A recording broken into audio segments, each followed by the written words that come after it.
20, verses 1 through 10. Early on the first day of the week, while it was still dark, Mary Magdalene came to the tomb and saw that the stone had been removed from the tomb. So she ran and went to Simon Peter and the other disciple, the one whom Jesus loved, and said to them, "They have taken the Lord out of the tomb, and we do not know where they have laid him." Then Peter and the other disciple set out and went towards the tomb. The two were running together, but the other disciple outran Peter and reached the tomb first. He bent down to look in and saw the linen wrappings lying there, but he did not go in. Then Simon Peter came, following him, and went to the tomb. He saw the linen wrappings lying there, and the cloth that had been on Jesus' head, not lying with the linen wrappings, but rolled up in a place by itself. Then the other disciple, who reached the tomb first, also went in, and he saw and believed. For as yet they did not understand the scripture that he must rise from the dead. Then the disciples returned to their homes. Now, when I first started thinking about writing this sermon, I could only really picture and think about the Easter Bunny. And so that got me thinking about why I thought about that to begin with. While I asked myself this question, I thought about how everyone has a definite view of Easter for the most part. Most of the time, if you ask a child what Easter means to them, they probably won't say something like it's when Jesus came alive again. They'll probably say something like about the Easter Bunny and eggs and getting candy today. But if you ask an adult, they'll have a more faithful answer, such as, it's the day the Son of God rose up from the dead. Why is it that every Christian has to have the same view of Easter? Is it because we grew up with our parents telling us what it was? For me, that'd be yes. So it started as the Easter Bunny bringing presents. But one day, when I was older, I was thrust into the idea of Jesus being resurrected. It seemed easy to comprehend, so I accepted it. It's just like religion. It's just like religion in general. Everyone expects a particular religion to be one certain way, when it turns out they all have different approaches and views to just one idea.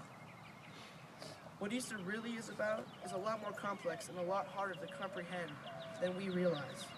Even though it looks like there is only one way to see it, it's not that clear. Even in the Bible, there are different views of Jesus' resurrection.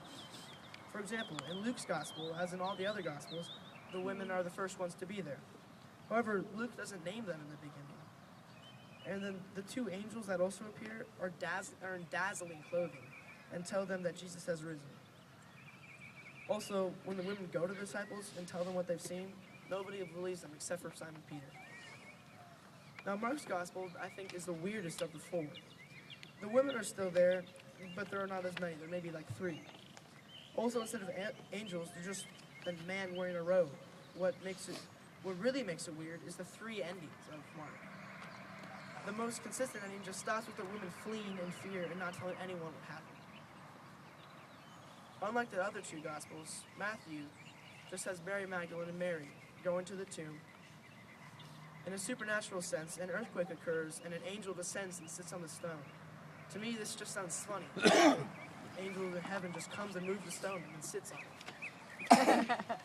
Jesus then meets those 2 women, and then they run and tell the disciples. But my personal favorite is John. The reason why is because it's more human. Only Mary Magdalene goes to the tomb, and she is confused when she finds him gone. So she tells Peter and the other disciple, and they run to the tomb. There's no angel, no Jesus yet, but just those 3 confused and amazed by their belief that he is risen. If the Bible is any example for us, it is okay to have different views on Easter. The Bible even seems confused at times on which should be the right one. Many times we ask ourselves how we can live up to Jesus' standards, because no matter how hard we try, we can never be perfect. But his resurrection was not about being perfect. It happened so that we would have hope during our struggles to live up to follow Jesus. So as you try your hardest to live the best way you can, hold on to that resurrection hope. The Lord is risen. He is risen indeed.